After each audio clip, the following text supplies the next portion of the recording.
Hello, everybody. Welcome back to my YouTube channel. Welcome back to the podcast. Today, we have a very special guest, Dawn Marcotte, who is a best-selling author on Amazon right now, is joining us today from Farmington, Minnesota. And Dawn, welcome. Nice to have you on board today. Thanks, Randy. It's fun to be here. I'm so excited. Oh, you're more than welcome. I'm glad that we're getting a chance to do this.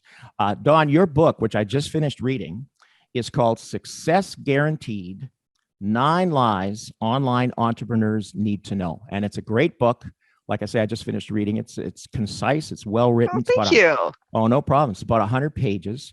And I urge people to go out. I'm going to put your Amazon link underneath the video today and on the podcast as well, because people should check this out. Anybody. Thank you. Oh, you're welcome. And I mean that. I wouldn't say that if I hadn't read it. So many people are doing online marketing these days. I, as a realtor, am doing it. But I just heard the other day that up to 40% of Canadians, and I'm sure the numbers in the States are similar, 40% are self-employed. Self-employed. So whether you're an electrician or a plumber or a realtor, or you own a nail salon or whatever, a restaurant, chances are that you're going to be doing some sort of online marketing. I mean, in the old days when I started in real estate, it was real old school. We used to do, an ad in the newspaper if we're doing an open house that weekend, or we'd do flyers. Right. I remember those days. Yeah. Oh, for sure. I did. For sure. Yeah. And or postcards or flyers in the neighborhood, that kind of stuff. But that's kind of, some people still do that, but very few, because everything's gone online with the internet. I was an early adopter with getting a website. This is back around the year 2000. And so I got this beautiful website. It was shiny, and I was one of the first people to get it. I had no clue what to do with it. I mean, it looked great. None of us did. And I would walk in, I'd show people, well, I have a website, and hoping that would impress them enough that they would want to work with me. But I had leads that I didn't follow up on. I didn't understand, like the concept of a funnel, which we now kind of understand today. I didn't get it. I didn't, somebody would call me and especially in real estate where there's a long gestation period where people don't make decisions right away. And I would lose all of the leads. I didn't have a clue about how didn't know what to do, but that's like 22 years ago. So, but things have really changed. And nowadays there's a lot of people out there who are like internet gurus who teach people and instruct them. Oh, sure. I see with younger agents, younger realtors, that a lot of them believe that is all they got to do. They get their license, and all they got to do is set up a website or have a great Instagram profile, and that the money will just come pouring in. And then I see them; they usually get. Oh my gosh! Yes. So. Yeah, because it just doesn't work that way. Well, that's my preamble, and so anyways, Dawn, if you could introduce yourself a little bit to the listeners today, and then we'll start getting into the book. Of course, I'd be glad to do that. So again, Dawn Marcotte. I am a mom. I'm a marathon runner. I'm an avid reader, and I am a writer. I'm an author. I've written more books than I care to talk about because most of them were really, really bad, and we just don't want to go there. But I don't think so. I don't think so. That last one. Oh, well, I appreciate that. But I started in writing, much like you. I started when the internet was very new. So I actually started in the early 2000s. I have a child who is on the autism spectrum. And at that time, insurance didn't cover all the extra things that you do to help your child be the fabulous person you hope they will be. So my husband and I looked at each other in that state of panic, like, how are we going to pay for this? We're both already working full-time jobs. And I'm old enough to remember that the only way you made more money was to ask for a raise or to go somehow find a second job, right? But the internet, fabulously, was now a thing at that time. And I discovered that I could write articles for other people online and get paid for it. And that was a big aha moment for me. So that's how I got started online, was actually writing for something called content mills. So back in the day, before Google figured it all out, their algorithm for when you would type in what you were searching for wasn't necessarily very good and leaned very heavily on the words in the articles. And so I worked for companies that had figured out the magic of it all. And you put this word here, and this word here, and this word here, and you're going to rank at the top and you're going to make money. So they'd figured that out. But then Google changed their algorithm. Google figured out what was going on. That these, I Yes. mean, I wrote 400-word articles on how to restore a Mustang. It was crap. I'm sorry, but Come it on. was. You cannot Dawn. explain these things. All right. Well, it wasn't that the writing was bad. The writing was excellent, but I was Yeah. limited to 400 words, and you can't cover topics like that in 400 words No. with anything meaningful. You just can't do it. Right. But that's kind of where I started. But then somebody says, "Well, hey, if you have your own blog, you can make money that way," right? So much like, you were talking about young real estate agents today think they can just slap up a website or have an Instagram, Yeah. and that's going to bring people Yeah. to them. And there's a reasoning behind that, because these days when you type into Google that you're looking for a cappuccino machine, all of a sudden, all over your social media and everywhere, you're seeing cappuccino machines. So there's that underlying thought that when I search for something, I find all kinds of stuff. So when people search for real estate, they're going to see me because I'm out there and that's in that, or whatever. You're right. Unfortunately, it doesn't work that way. And that's a hard truth I've for heard people that. that are jumping online. Google shows you what they think you want to see, and it's not. It's biased. It's not a straight up, just an unbiased report. They think they know what you want, and they're going to show you what. And if you keep looking at your own website, you're going to think, "Wow, I'm ranking really highly," but not necessarily for other people. Not necessarily, no. Right. But then in 2020, I've always worked a corporate job. My writing has always been a side gig. But in 2020, as with many people, I got laid off.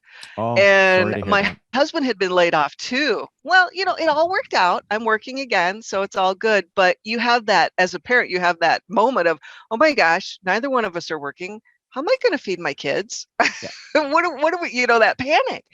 But because I had my writing on the side, we could take a breath and say, okay, we've got this minimum income.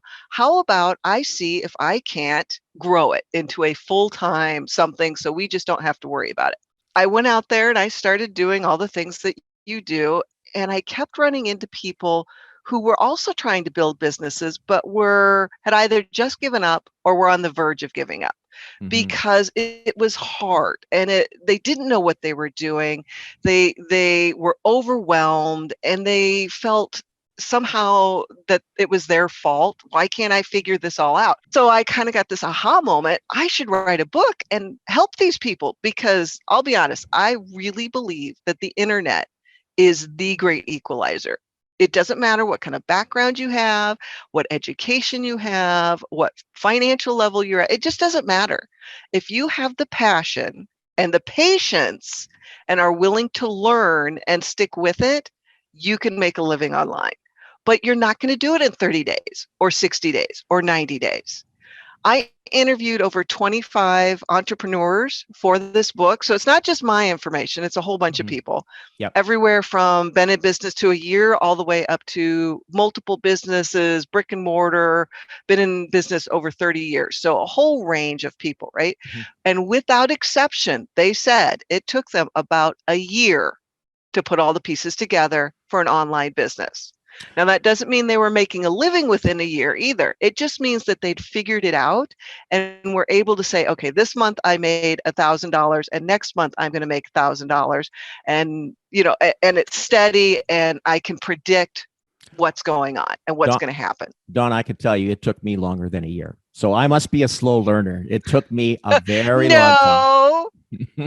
No, but people don't. They do expect, especially today's generation of the younger people, the millennials especially, expect instant results. They figure it's going to start. The phone's going to start ringing tomorrow. And it just doesn't work that day. That's one of the myths. One of the lies that you talk about is that people expect it to happen immediately, and it takes time. It does. In fact, the top three lies that I have in my book are the ones that you just see constantly everywhere. And they kind of all go together instead of being an individual. It's that it's going to be fast. Right. It's going to be easy, and you're going to make lots of money. You and I have been online long enough, and I don't know if you remember this marketing or not, but I do. Back in the day, people trying to get you to come online would say it's faster than a brick and mortar, and it's easier than building a brick and mortar. And that's true, but that doesn't make it fast and easy. And people have forgotten that transition. It's metamorphed into this fast and easy. In 30 days, you're going to make $10,000. And yeah. And there's so much, sorry, I cutting you off there. There's so much competition. That's the other thing. You're not the only one out there trying to get this business. And people need to be aware that the context of what you're in. In my area, around the Toronto area here, there are literally over 50 or 60,000 real estate agents or people who have a license. It's incredible competition. Now, a lot of them are part-time and they don't do marketing, but there's still a core of very, very capable real estate agents who are extremely active online, and they're tough competition. They really are. So they are. To your point. And the thing is, you're not just competing against other real estate agents. Even if that's your business, if you're online and trying to get people's attention, you're competing against everyone trying to get that person's attention. It's amazing because people learn to just filter it out.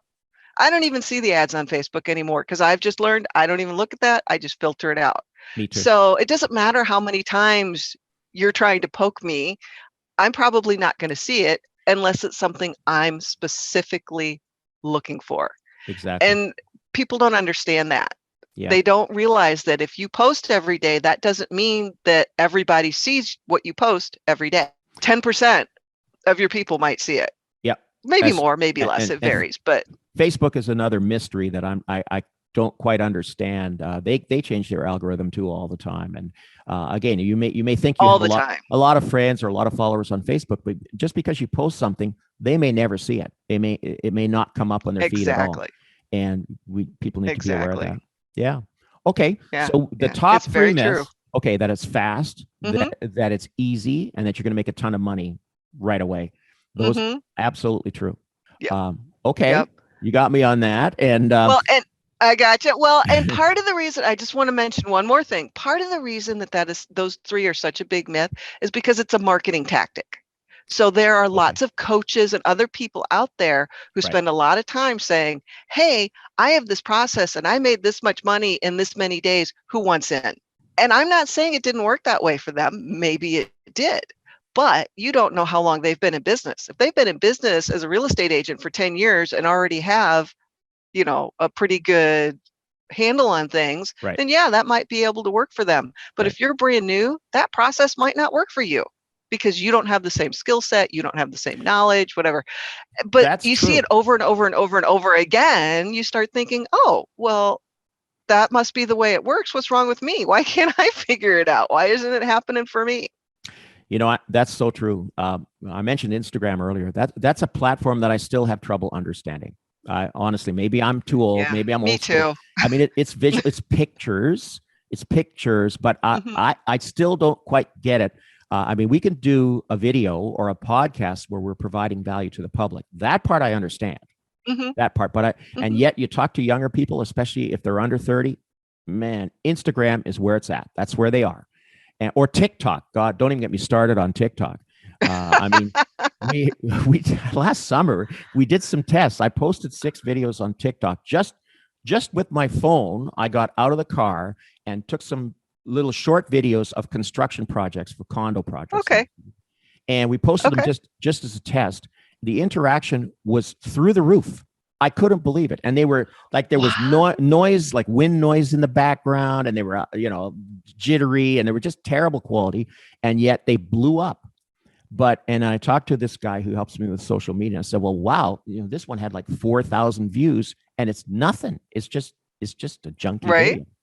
And he says, but that's where everybody is. But what's the demographic on there? Oh, 14 to 18. Well, those are not people that are buying houses. So I stopped. Right. But you got to know. But there's so much, and yet there are real estate agents that are on TikTok. Maybe that's the way to go. Sure. I don't know. I'm not sure that's something I'm going to be devoting a lot of time onto. Yeah. Well, and that's the other thing people don't do a lot of research necessarily about the platform that they're on and the Right. demographics of the people on there. Because this is one of the things I talk about. I have a weekly newsletter on LinkedIn, and I talk about you need to monitor what you're doing. Pay attention. Is it working? Is it actually bringing you clients? Because if it's not, stop doing it. Social media can suck the life right out of you. Yes. And if you're not seeing a return on it, you need to stop doing it. I'm signing up for you. I'm signing up for your newsletter. Okay. On LinkedIn.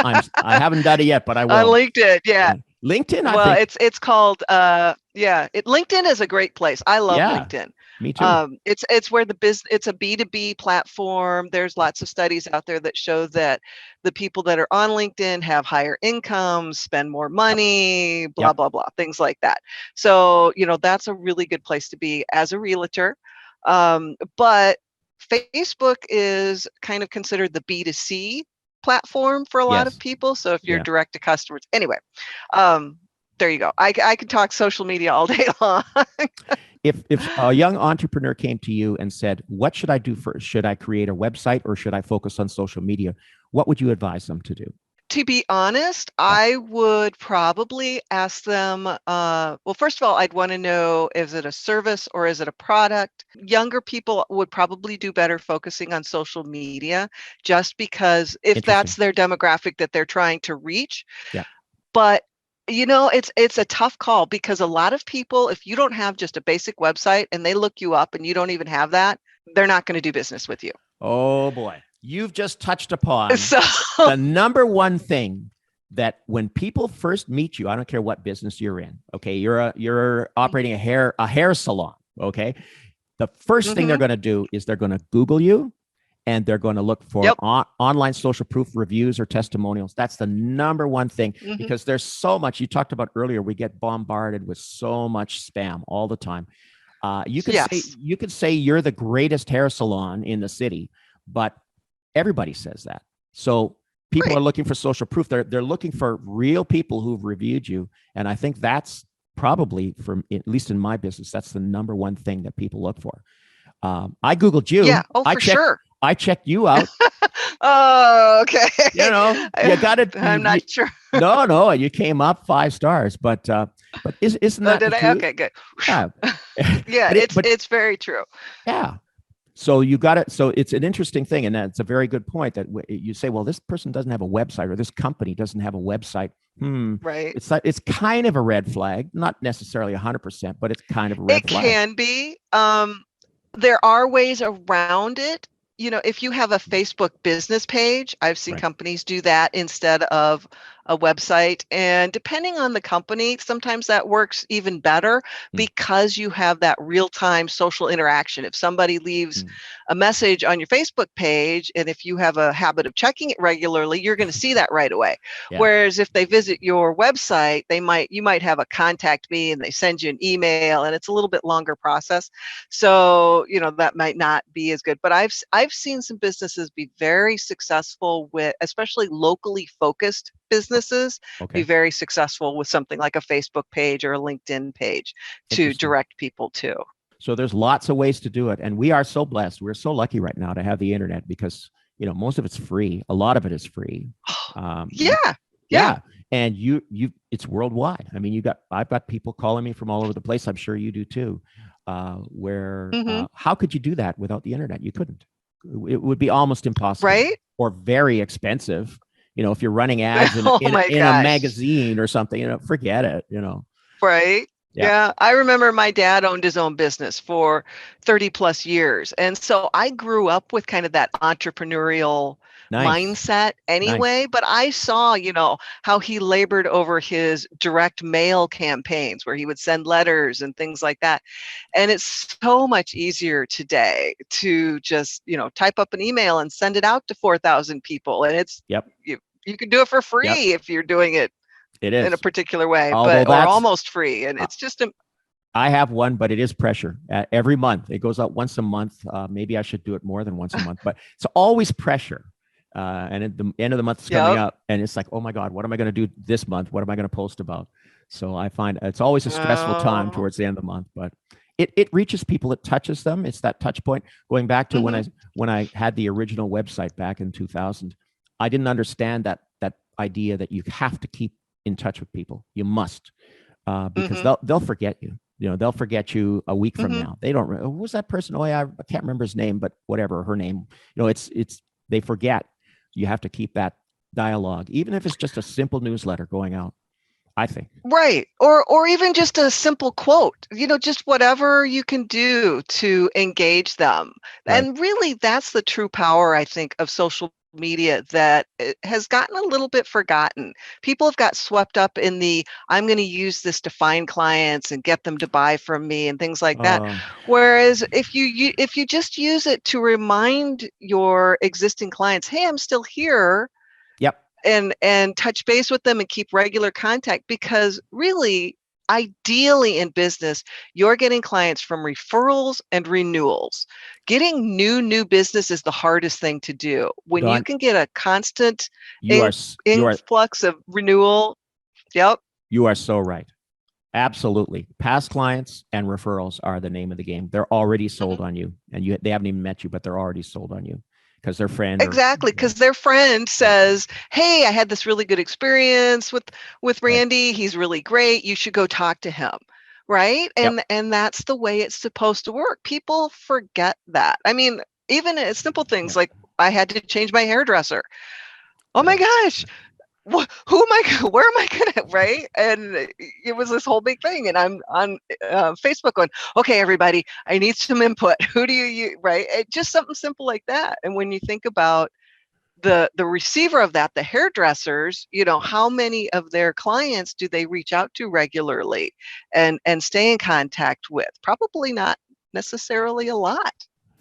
No, it's there's an art to it. There really is. And you don't want to be bombarding them. You don't want to be bombarding them every month saying, hey, I did this, or look at this. This is, or now you can have specials. If you're selling cappuccino makers. Here, I went, here's an example just popped into my mind. It was totally random. Okay. Years ago, it was like 8 years ago, we went down to Las Vegas for a short, 3-day vacation. And we went to a restaurant there. Okay. And for some reason, somehow, I think I had to make a reservation, and I gave my email address to book the reservation because we booked it before we got there. And that was like 8 years ago. We had a wonderful meal. It was fabulous. And I still get emails from them. 8 years later, like every month or every couple of months, I'll get it. Oh, we hope to see you here for Valentine's Day. And man, I wasn't in Vegas. It was like 8 years ago, and you're still. No, but that is a really smart business. I mean, they are keeping in touch. Maybe one day we'll go back if COVID ever, and I'm not a huge Vegas guy at all. Right. But, we went for fun. Right. But you will remember that they stayed in contact with you. You'll remember that. So if you do ever go back, or if you have friends going to Vegas, hey, we went to this restaurant and great check it out. Italian food. It was the best. We're going to go back someday, because they kept in touch and they keep top of mind. It's a touch point. They're not trying to sell you. It's not a hard sell at all. It's an invitation, it's, if you're going to be here for Valentine's Day, we have this special, whatever.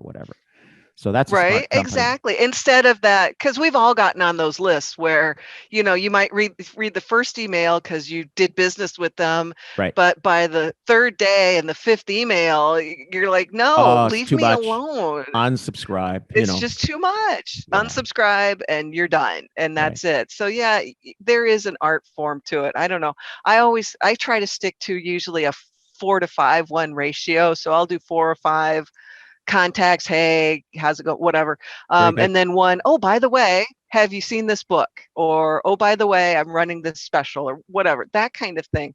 But I usually have a closed end email, except of course my newsletter's not. But if you get on my email list, usually it's for a specific thing. Like for a while I had a helping working moms lose weight kind of thing going on, and so I had a very specific 12-week package that you worked through, and once a week you got it. But again, it was very specific to that topic, to those people, and it was only once a week. It wasn't every day, hey, did you weigh yourself today? Because that's not going to work. Women are not going to like that. No, we don't want to hear that. And I had cheesecake last night. Okay. Yeah, right. Exactly. Right. And Yeah. by the way, no, there's an art form to it, and there's some really great experts out there too who can help you if you're struggling with it. So. Well, I think I'm talking to one right now. I'm sorry. Oh, well, thank you. So, thank you. No, it sounds like you've That's got very kind. no problem. It sounds like you got a very good grip. The book is excellent, by the way, and I'm not just saying that. Thank you. Thank you. Very well written. I can tell you've done this before, big time. Yeah. Yes, So. yes, I have. I've written somewhere close to 20 different books. Most of them you can't get online anymore, because, like I said, they were terrible. And it wasn't so much that the content or even the writing was terrible, but I started. I started in the parenting space back when there wasn't a parenting space. And so I wrote a bunch of books. So many other people have done it better in the time since I was doing that. So I'm like, that you guys don't need to see those science experiments. You can go look those up online, or those art things or whatever. So that's why I've taken most of those down. But you're very modest. You're very modest, believe me. Oh, thank you. Thank you. So anyway, so now you are supporting yourself full time. Well, no, you're not. Of course, you're at work back in corporate. No, I'm working. I work a corporate job. I am a much better mother when I get to leave the house every day. So I really enjoy the interaction with people. And that's another thing I think that a lot of new entrepreneurs don't realize is how isolating it can be to just be you sitting at home in your right. And that I just couldn't quite do that. I need people more than that. Dawn, you combine that with COVID. I am so done with COVID. I really am. It's coming up. I'm working from home. Me too. I'm at home. I've been working from home for almost 2 years, and it's great in a way. My I have a daughter, but she's grown up and moved away, so I don't have to worry about little kids running around. I did one. We have a dog. One time the dog started barking during one of these. It was pretty funny. The guy started laughing, so I left it in. That's Frisbee, our dog. But you're right. It's isolating. And that's on top of when you're running a business, it's also isolating. So it's sort of a double whammy.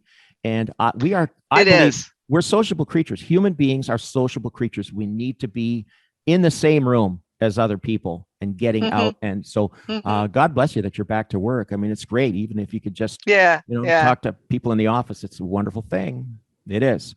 But exactly. And even though I am an introvert, but I still need people.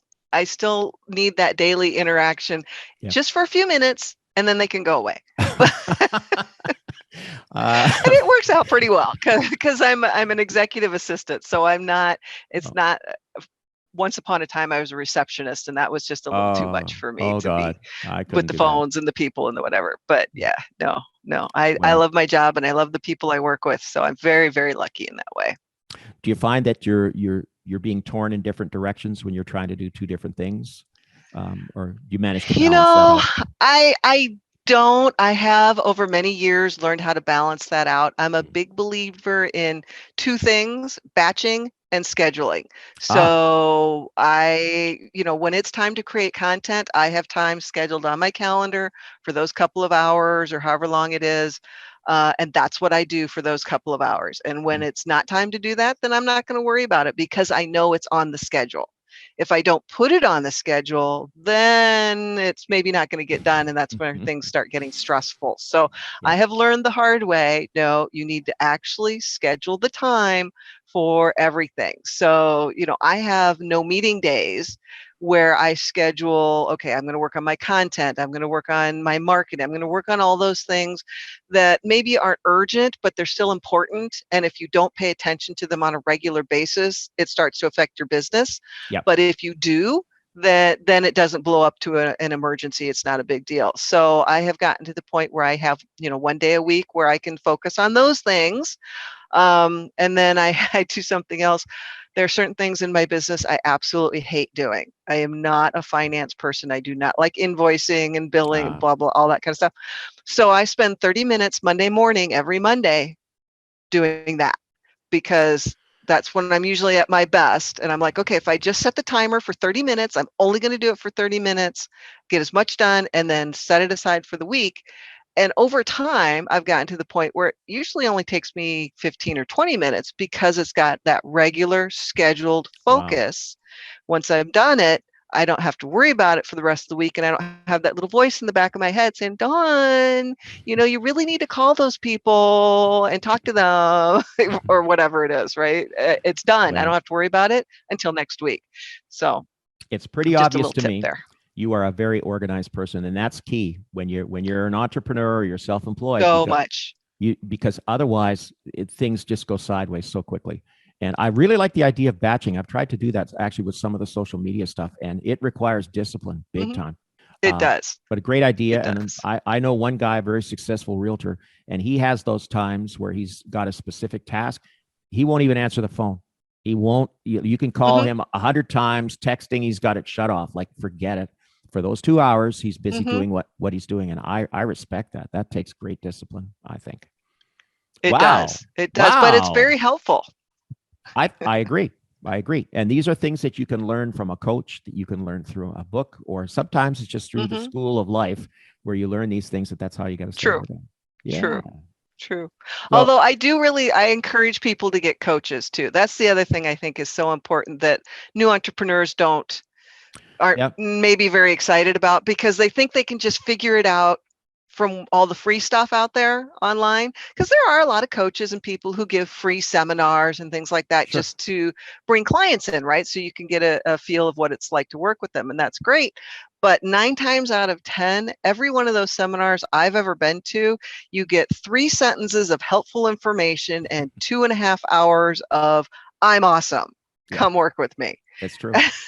That's just no. If you say you're going to teach me how to do an email campaign, you need to actually teach me all the steps on how to do an email campaign and not leave that final step out because I have to come work with you. I hate that. That's just a personal pet peeve. It drives me nuts when they do that. Yeah, so you definitely recommend coaching, even for specific topics like how to run an email campaign. I do. And I actually think, especially for new entrepreneurs, the more specific, the better. You don't necessarily, and because coaching is different than having a mentor. If you have a mentor, somebody that you know that's been online in business for a while, that's great. But that's a different relationship than a coach who's going to walk you through creating a sales funnel, that's going to grow your business. That's a very specific thing, a very specific skill set. And if you find someone that's good at it and you hire them and your personalities work well and all that, that's great. That's going to grow your business, but they're not going to be able to teach you how to, do social media marketing necessarily, because that's a different skill set. Absolutely. They're both important, but the same person is not necessarily going to know both things. So I think finding the right coach for the right situation, for the right topic, can grow your business in ways you won't even realize. And again, when you're self-employed, you're an entrepreneur, you're expected to do it all. You got to do it all. And nobody knows everything. We all have areas where we need to improve our skill set. And so that's great advice. For sure. Thank you. You got me excited, Dawn. We talked about this. Oh, good. No, really, the sky is the limit. There's so much you can do. I find with many successful people that the biggest problem is they run out of time. There's only so many hours in the day. And exactly. In my industry, people can get burned out too. If you work, a lot of this working 24/7, 7 days a week. And after a couple of years of that, I know I went through that at one point. And I was not a superstar or anything, but I was doing well. And you get to the point where you just need a break. We can't even do that now with COVID. I mean, it's ridiculous. We can't. I know, right? We're just. I think actually one of the most impactful things I saw when I first started, or I won't say when I first started, back in 2020, when I was kind of trying to figure out what do I want to do online. Do I want to do social media marketing? Do I want to do content creation? I was an executive assistant. So I thought, well, COVID, maybe people need executive assistants. But there was a woman that I followed that she had a worksheet that laid all these things out for you to figure out how much you should charge per hour for your services, right? Oh. And she had baked into this time off. She had vacation time baked into this Excel spreadsheet. and she said you only should work 8 hours a day, and you should only, right, yeah, I know, Yeah. right? But it really got me thinking about, well, you know what? You're right. You need to set boundaries between, work and not work. You cannot work 24/7, 365 and not burn out, no matter how much you love what you're doing. Yep. You need to take time to reset and regenerate and relax. It just, and the internet doesn't always allow for that. It does not. You're absolutely right on that. Yeah, you need balance in your life. You really do. And you've got a family, you got children. I mean, you cannot let those go by the wayside while you're totally focused on doing your newsletter, or you're working on a funnel. Right, exactly. You gotta have balance. So true. Yeah. Well, listen, Dawn, it's been a fantastic talk. I have a feeling you and I could talk for hours. Something tells me that we could go on. I kind of think we probably could. Yeah, we might could. But I'm always glad to come back if you ever need another guest. So you just give me a call. That's a great idea. Anytime. You're welcome to come back anytime. So Dawn Marcotte. I appreciate that. Thank you. No problem. And the book is Success Guaranteed: 9 Lies Online Entrepreneurs Need to Know. And I highly recommend it. Once again, I'll put the link underneath for people to check it out. And so, Dawn, have a wonderful day. It was great to talk to you. And you as well. Yeah, let's do it again sometime. No problem.